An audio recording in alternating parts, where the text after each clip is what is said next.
जावेद भाई साहब, ये फरमाइएगा सर, ये एक चीज है कि आप लोग कोशिश करते रहे कि गरीब आदमी को घर मिले पाकिस्तान में, लेकिन आप कामयाब नहीं हुए।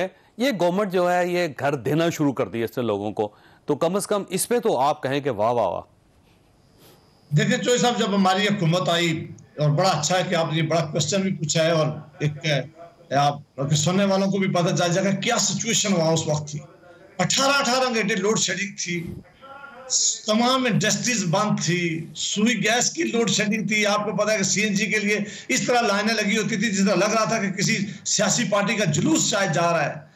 टेररिज्म ने यहाँ डेरे डाले हुए थे इतना ज्यादा। आपने पता है कि एपीएस का वाकया और उसके बाद इस तरह पार्टी पे इल्जाम लगाना चाह रहे हैं।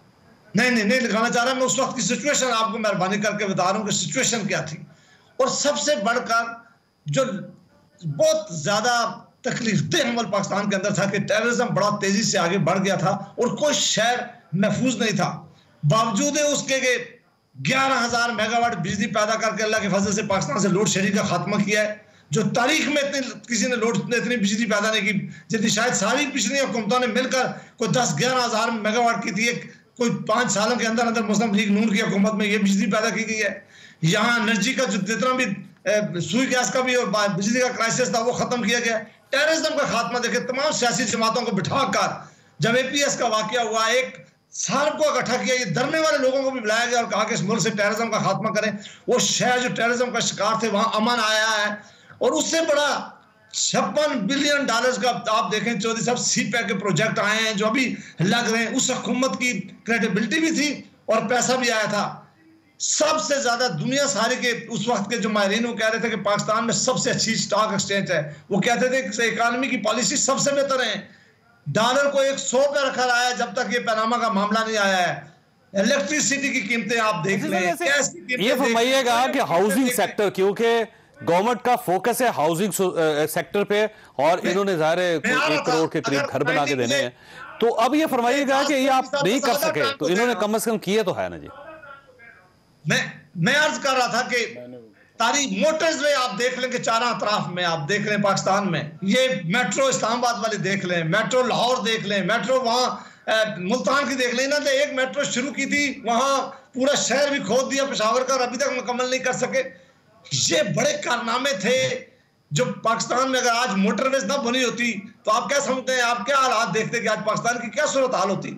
फिर हॉस्पिटल बनाए गए हैं, फिर बहुत बड़ी बड़ी शहराएं पर तवज्जो दी गई और यस इस सेक्टर में भी तवज्जो दी गई है, लेकिन हम पूरी हर तरफ तवज्जो दे रहे थे। इन्होंने क्या कहा था, इन्होंने कहा था कि 50 लाख घर बनाएंगे और 1 करोड़ नौकरियां देंगे। 3 साल गुजरने को हैं, आप इनकी पोजीशन देख लेंगे। अभी लेआउट प्लान है, सारी जगह पे घूम रहे हैं नया पाकिस्तान में कि हम बनाने जा रहे हैं। पता नहीं वो 20 साल में बनते हैं, 30 साल में बनते हैं। अगर बना सके तो बहुत अच्छी बात है, हमें खुशी होगी कि अगर हम पाकिस्तान के लोगों के लिए घर बनाए। लेकिन आम आदमी की जिंदगी जो मुश्किल कर रही है, जो महंगाई के जरिए पिस रहा है, वो आप बिजली का बिल नहीं दे सकता, बच्चों की फीस नहीं दे सकता, वो 2 वक्त की रोटी नहीं खा सकता, वो मोर्गेज के पैसे कहां से ला कर देगा। तो मेरा नहीं ख्याल कि जब तक इस चीज पर ये कंट्रोल नहीं करेंगे, ये एक सेक्टर इनका चलेगा। फिर इन्होंने डैम के लिए चीफ जस्टिस साहब को मिलाकर पैसे इकट्ठे किए, वो चंदा इकट्ठा किया, वो चीफ जस्टिस साहब भी भाग गया है, वो पता नहीं कि वो पैसा किसके पास गया, वो पैसा कौन वो भी पूछ रहे हैं कि हम पूछते हैं कि वो पैसा कहां कब वापस आएगा और कौन लगाएगा।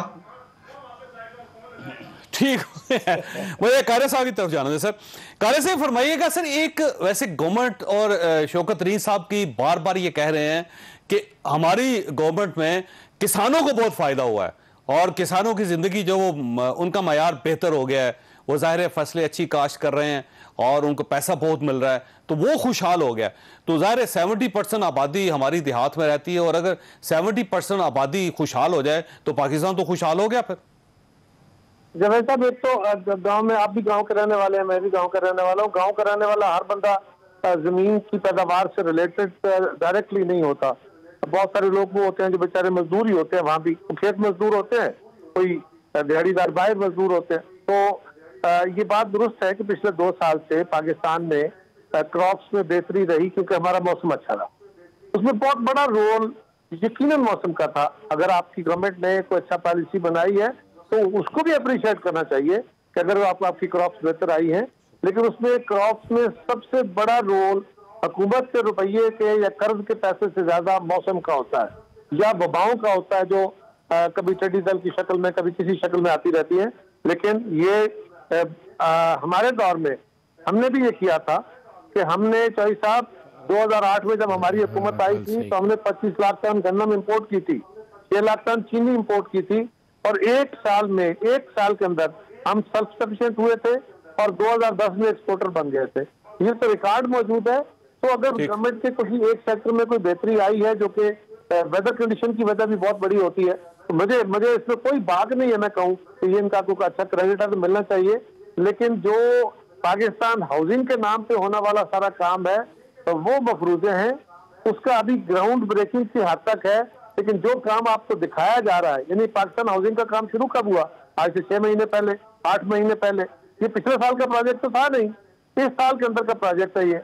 और आप 1 साल के अंदर लोगों को क्या घर देने लगे हैं? तो जो बने हुए फ्लैट और घर आप दे रहे हैं वो कब शुरू हुए थे?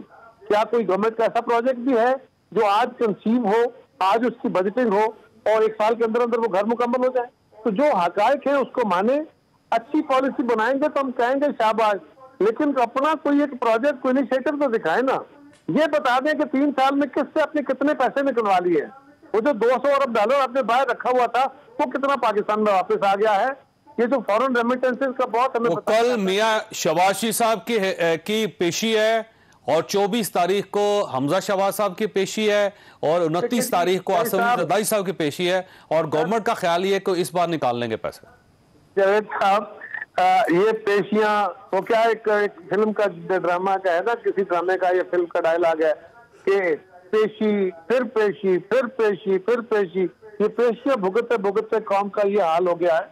तो भाई कौम को पेशियों की खबर ना सुनाओ, ठीक है, वो पेशियां भुगतते रहेंगे, उनसे निकलवाने हैं तो निकलवाओ।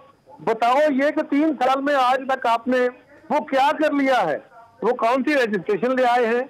अगर अदालतें आपका काम नहीं कर रही तो अदालतों के बदलने। एजाज साहब से पूछना था सर, एजाज साहब वैसे बात उनकी एक हद तक कायरा साहब की ठीक है कि ये तारीख पे तारीख तो ठीक है चल रही है, लेकिन रिकवरी सर कहाँ हुई है? देखिए आसिफ अली जरदारी साहब क्या रिकवर किया सर, मियां मेरा ख्याल है कि रिकवर किया, शहबाज साहब क्या रिकवर किया सर? जितनी गुफ्तगू कायरा साहब ने की है ना जी, उसमें जो पहला हिस्सा है उन्होंने बिल्कुल इत्तफाक किया है।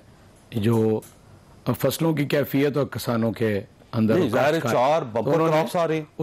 एतराफ किया आदमी, तो मैं उनका शुक्रिया अदा करने लगा हूँ ना जी चौधरी साहब, मैं उनका शुक्रिया अदा करने लगा हूँ। फिर आप तो ग्राफ नहीं निकाल सके सर, ग्राफ मैंने निकाला है, ये गवर्नमेंट का अपना बना हुआ है। नहीं ये देखें ना, ये आप इंटरनेशनल सर, मैं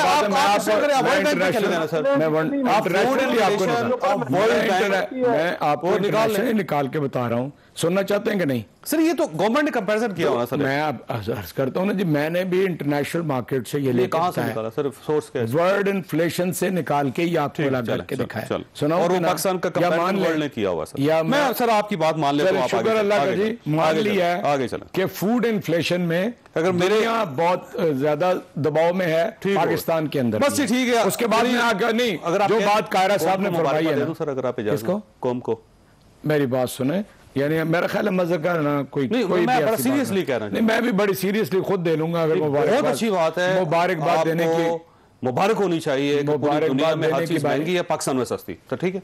मेरा ख्याल है कि मैंने कोई मुबारकबाद की बात नहीं की, लेकिन ये आपका स्टाइल है, आप उसमें इजाफा कर रहे हैं। फूड इसी को, लेकिन आपकी बात इन्फ्लेशन होता है, आपकी बात आप समझेंगे, मेरी बात नहीं समझे। खुराक की महंगाई यही है साहब, तो खुराक पाकिस्तान में सस्ती है और दुनिया में महंगी है। प्लीज ठीक है, मैं आपसे अर्ज कर रहा हूं कि जो आप फरमा रहे हैं वो भी लोग सुन रहे हैं, जो मैंने गुजारिश की है वो भी लोग सुन रहे हैं, ठीक है।